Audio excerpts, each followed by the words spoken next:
have such a huge event like that, where there's a lot of tragedy and a lot of loss, people are going to have extreme reactions to it. There's this fanatical Muslim side that are these terrorists that did this horrible thing, and that's what we were shown a lot of, and there's anger towards those people.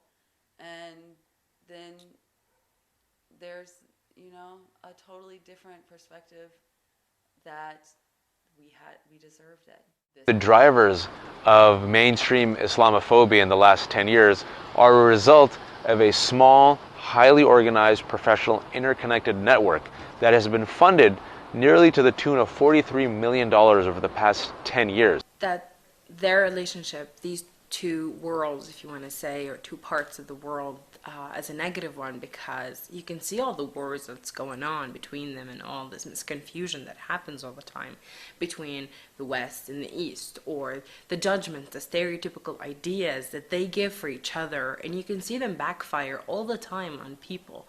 You can see it on the internet, in books, and ideas.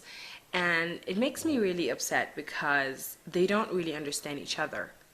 And the only way that I see how they react makes me think that they really don't understand. They really don't know each other. Before I came here, I had actually studied the Middle East and North Africa for a long time, because when I was younger, this was the most foreign place I could think of. But the first time I came, I was surprised not by how foreign it was, but actually by how familiar it was. I tried as much as I can to demonstrate to people. Rather than telling people, no, this is wrong, or yes, this is what you should be doing, I wouldn't do that. I realized I had to be smarter.